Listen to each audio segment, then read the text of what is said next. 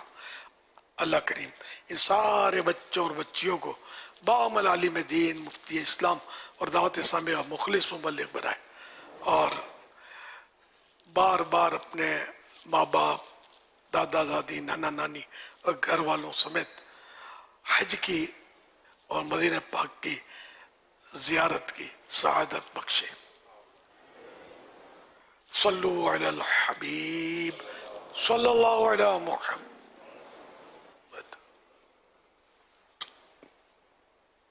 احمد امیر اہل سنت سے عرض کر رہا ہوں، آپ نے جو امام حسن کی شان میں نعرے لکھے ہیں اس میں ایک نعرہ یہ بھی ہے شہید با وفا ہے حسن مجتبی.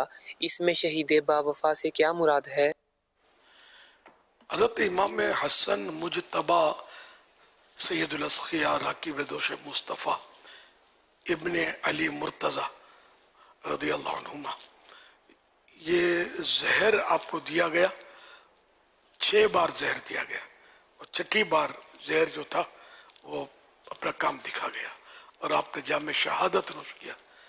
تو یوں زہر سے آپ کو ظلمن جو ہے وہ قتل کیا گیا، تو یوں آپ شہید تھے. شہید با وفا تو سارے صحابہ با وفا ہیں اور یہ تو آل رسول ہیں اور بہت بڑے رتبے کے صحابی ہیں امام حسن مجتبی رضی اللہ عنہ اور جنت کے نوجوانوں کے سردار ہیں. تو یہ با وفا نہیں ہوئے تو کون ہوگا با وفا؟ کیا ہم ہوں گے؟ تو یوں یہ شہید با وفا ہیں. اللہ ان کے صدقے ہمیں بھی وفا کا کوئی ذرہ نصیب کر دے. باقی ہم سارے تو جنرل بات ہے، ہم لوگ تو مطلبی لوگ ہیں. بس اللہ پاک ہمیں مخلص بنا دے اور وفادار بنا دے. صلو علی الحبیب صلی اللہ علی محمد. نعرے لگا دو نا یار. حاجی امین. ہے حسن مجتبی، ہے حسن مجتبی، صاحب اتقا ہے حسن مجتبی، صاحب اتقا ہے حسن مجتبی، سید الاسقیاء ہے حسن مجتبی، نور عین فاطمہ ہے حسن مجتبی، بالیقین با وفا ہے حسن مجتبی، جنتی بے شبہ ہے حسن مجتبی، ہے حسن مجتبی، باعمل بے ریا ہے حسن مجتبی، سیدوں کے پیشوا ہے حسن مجتبی، ہے شہید با وفا ہے حسن مجتبی، رہبر و رہنما ہے حسن مجتبی، دلبر و دلربا ہے حسن مجتبی. فیضان امام حسن اللہ تعالی عنہ. ماشاء اللہ. آج جشن ولادت ہے امام حسن مجتبی رضی اللہ عنہ کا، تو اس کی یاد میں جلوس بھی تو نکالا گیا تھا، ہمارے چینل پر براہ راست ٹیلی کاسٹ بھی ہوا تھا.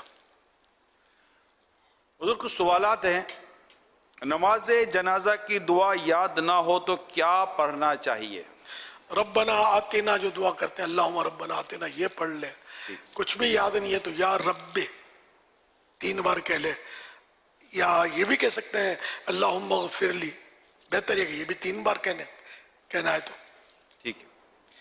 کیا نماز جنازہ پڑھنا فرض ہے؟ جی ہاں، فرض کفایہ ہے. جتنوں کو پتہ چل گیا تو ان میں سے کچھ نے پڑھ لیا تو سب پر فرض اتر گیا، ورنہ جن کو پتہ چلا تھا وہ سب کے سب فرض کے تارک اور گناہ گار ہوں گے. کیا نماز جنازہ کے لیے جماعت شرط ہے؟ نہیں، جماعت شرط نہیں ہے. نماز جنازہ میں شرکت نہ ہو سکی ہو تو غالباً نماز جنازہ غائبانہ نماز جنازہ پڑھ سکتے ہیں؟ نہیں پڑھ سکتے. نابالغ حافظ قرآن نماز جنازہ پڑھا سکتا ہے؟ مطلب بالغ اس کے پیچھے نہیں پڑھ سکے گا. ٹھیک. میت کا جنازہ پڑھانے کا سب سے پہلے حق کس کا ہے؟ نماز جنازہ میں امامت کا حق بادشاہ اسلام کو ہے، پھر قاضی، پھر امام جمعہ جو جمعہ پڑھاتے ہیں، پھر امام محلہ مسجد کے محلے کے مسجد کے امام صاحب، پھر ولی یعنی سرپرست، پھر ولی یعنی گارڈین کو. امام محلہ کا ولی پر تقدم بطور استحباب ہے، یعنی کہ مستحب ہے کہ وہ امام مطلب پڑھائے. اگر ولی نے پڑھا دیا تب بھی کوئی حرج نہیں ہے، ترک مستحب ہوگا. اور یہ بھی اس وقت کے ولی سے افضل ہو، امام ولی سے افضل ہو، اور ورنہ ولی بہتر ہے. اب افضل میں مسائل زیادہ جانتا ہو، قرات اچھی ہو، اور طہارت میں اس میں وغیرہ میں محتاط زیادہ ہو، مسائل کا زیادہ جاننے والا امام کے مقابلے میں، تو ہوتے ہیں بعض مقتدی امام سے بہت زیادہ پاورفل ہوتے ہیں علمی اعتبار سے. جنازے کے بعد دعا کرنا کہاں سے ثابت ہے؟ ابن ماجہ اور ابو داود کی حدیث پاک میں ہے، قال رسول اللہ صلی اللہ علیہ وآلہ وسلم اذا صلیتم علی المیت فاخلصوا له الدعاء. رسول اللہ صلی اللہ علیہ وسلم نے فرمایا کہ جب تم میت پر نماز پڑھ لو، نماز جنازہ جب پڑھ لو تو اس کے لیے خلوص دل سے دعا کرو. حوالہ ابو داود جلد 3 صفحہ نمبر 188، حدیث نمبر 3199. حضرت مفتی احمد یار خان رحمۃ اللہ علیہ میرات المناجی میں اس حدیث کے تحت کچھ فرماتے ہیں، جب تم نماز جنازہ پڑھ چکو تو میت کے لیے خلوص دل سے دعا مانگو. اس صورت میں دعا بعد نماز جنازہ کا ثبوت ہوگا. خیال رہے کہ دعا بعد نماز جنازہ سنت رسول اللہ صلی اللہ علیہ وسلم بھی ہے اور سنت صحابی بھی. چنانچہ نبی پاک صلی اللہ علیہ وسلم نے شاہ حبشہ نجاشی رضی اللہ عنہ کی نماز جنازہ پڑھی اور بعد میں دعا مانگی. حضرت عبداللہ بن سلام، یہ بھی صحابی ہیں، ایک جنازے پر پہنچے، نماز ہو چکی تھی، تو آپ نے حاضرین سے فرمایا کہ نماز تو پڑھ چکے، میرے ساتھ مل کر دعا تو مانگ لو. حوالہ میرات المناجی شرح مشکات المصابیح جلد 2 حدیث نمبر 1674. صلو علی الحبیب صلی اللہ علی محمد. یہ مشکات شریف کی حدیث کا نمبر ہے. مشکات شریف جو ہے نا یہ احادیث کا مجموعہ ہے، یعنی یہ تالیف ہے، اس میں حدیثیں جمع کروائی گئی ہیں، جمع کی گئی ہیں مختلف کتب احادیث سے. واللہ تعالی اعلم ورسولہ اعلم عز وجل وصلی اللہ تعالی علیہ وآلہ وسلم. آپ نے جو بھی جواب ارشاد فرمایا، تو کیا اس کے بعد اس سوال کی کوئی گنجائش رہتی ہے جو میں بھی کرنے جا رہا ہوں کہ جنازے خود دعا ہے تو بعد میں دعا کی کیا ضرورت ہے؟ سوال تھا تو میں نے کہا بھی جواب تو آپ نے دیا تو ہے، اس میں تو آ جاتا ہے. نماز جنازہ دعا ہے تو اس میں کہا ہے کہ مطلب ایک بار دعا مانگو تو دعا اس کے بعد دعا نہیں مانگنی ہے. ہاں، درود شریف کیا ہے؟ دعا ہے نا. سب جانتے اللہم صلی علی سیدنا و مولانا محمد، اے اللہ ہمارے آقا و مولا پر رحمت بھیج. دعا ہے نا یہ. اب اس کے بعد ہم دعا کرتے ہیں مزید. تو یہ حکمت کے دعا نماز جنازہ دعا ہے، اس کے بعد اب دعا نہ مانگی جائے، تو یہ حکمت تو سمجھ میں آتی نہیں ہے. کچھ آپ فرما رہے ہیں نا، تو یہ حکمت سمجھ میں آتی نہیں ہے. اب آپ بولتے ہیں اس کے بعد کوئی رہ نہیں جاتا، بہت کچھ رہ جاتا ہے. وہ مولانا محمد شفیع حکاڑوی رحمۃ اللہ علیہ فرماتے تھے کہ وہ دو آدمی جو تھے نا وہ بحث کر رہے تھے. ایک بولے 2 اور 2 5, اور دوسرا بولے بھائی 2 اور 2 4. تو 2 اور 2 5 والا بولتا ہے کہ تو میرے سے شرط لگا لے, 2 اور 2 5 ہی ہے. اب وہ 2 اور 2 4 والا بیچارہ بولتا ہے کہ تو ہار جائے گا, سارے میرے ہی ساتھ دیں گے کہ 2 اور 2 4 ہی ہوتے ہیں. تو اس نے کہا کہ میں ہاروں گا کب, جب کہ مانوں گا. میں نے ماننا ہی نہیں ہے تو یوں میں نے ہارنا بھی نہیں ہے, سمجھا. تو بعض ضدیں اس طرح کی ہوتی ہے کہ میں نہ مانوں. اب میں نہ مانوں گا, علاج اپنے پاس تو نہیں ہے, دعا ہی کر سکتے ہیں. تو دعا تو مانگ رہے, اللہ سے دعا مانگ رہے. اب یہ بھی نماز جنازے کے بعد مانگے نہ مانگے یار, یہ بھی کوئی جھگڑے کی بات ہے یار. خوب دعا مانگنی چاہیے, دھوم سے مانگنی چاہیے. قبر پر بھی تدفین کے بعد دعا مانگے, بلکہ قبر پر تو اعلیٰ حضرت رحمت اللہ علیہ نے تو یہ فرمایا کہ میری قبر پر رک کے رہنا. تو وہاں کیا کرنا ہے, پھر دعائیں مانگنی ہے, تلاوت کرنی ہے, درود شریف پڑھنا ہے. کہ کچھ گھنٹوں کا 12 گھنٹوں کا پتہ نہیں کتنے کا اعلیٰ حضرت نے فرمایا, میں بھول گیا, کہ اتنے وقت تک رکے رہنا. نئی جگہ ہے, اونٹ نہا رہا کر گوشت تقسیم وہ ہو تو جائے. مستحب سب کے لیے. اعلیٰ حضرت نے ایکسٹرا وصیت فرمائی تھی, تو یہ کہ رکے رہنا تاکہ وہ نئی جگہ انشاءاللہ تو میرا دل لگ جائے گا. اب یہ اعلیٰ حضرت کی عاجزی اور نہ اعلیٰ حضرت کی جو اسی موج لگی ہوگی قبر میں, اللہ ان کے صدقے ہمیں بھی موج نصیب کر دے قبر کے اندر کی. تو عاشق رسول تھے, ولی اللہ تھے. صلو علی الحبیب صلی اللہ علیہ اللہ تعالی علی محمد. جنازے میں زیادہ ثواب کس صف میں ہے؟ جنازے میں ثواب زیادہ آخری صف میں, عام نمازوں میں پہلی صف میں. فضیلت پہلی صف میں, ان کی فضیلت آخری صف میں. یہ سارے فضیلت کے حریص بن جائے تو مسئلہ کھڑا ہو جائے. سب بولے کہ میں آخری صف میں کھڑا رہوں گا, لیکن کبھی سنا نہیں ہے کہ اس میں کوئی مطلب ایسا مسئلہ درپیش ہوا ہو کہ سب بولیں کہ میں آخری صف میں کھڑا رہوں گا. سب کو ویسے پتہ بھی نہیں ہوتا یہ مسئلہ. لوگ تو پہلی صف میں ہی سبقت کرتے ہوں گے. صلو علی الحبیب صلی اللہ علیہ محمد. سوال میرا ہے کہ انسان نماز پڑھتا ہے جو رکوع جانا ہے اس ٹائم زیادہ تو زیادہ وہ پڑھ سکتا ہے 13 دفعہ یا 14 دفعہ سبحان ربی العظیم, یا سجدے تے جاوے تو انسان پڑھ سکتا ہے 17-18 دفعہ سبحان ربی الاعلیٰ؟ اکیلا پڑھتا ہے تو یہ 3 5 7 9 11 نہیں, یوں سنگولر شاید بولتے نا, اوٹ, اس میں پڑھ سکتا ہے. واحد اور جمع ہوتی ہے نا, واحد میں پڑھ سکتا ہے 3 5 7 اس طرح طاق عدد. اب وہ جتنے بھی پڑھے. صلو علی الحبیب صلی اللہ علیہ محمد. آج سے ٹھیک 1 سال پہلے 15ویں رمضان المبارک کو رات تقریباً 1:15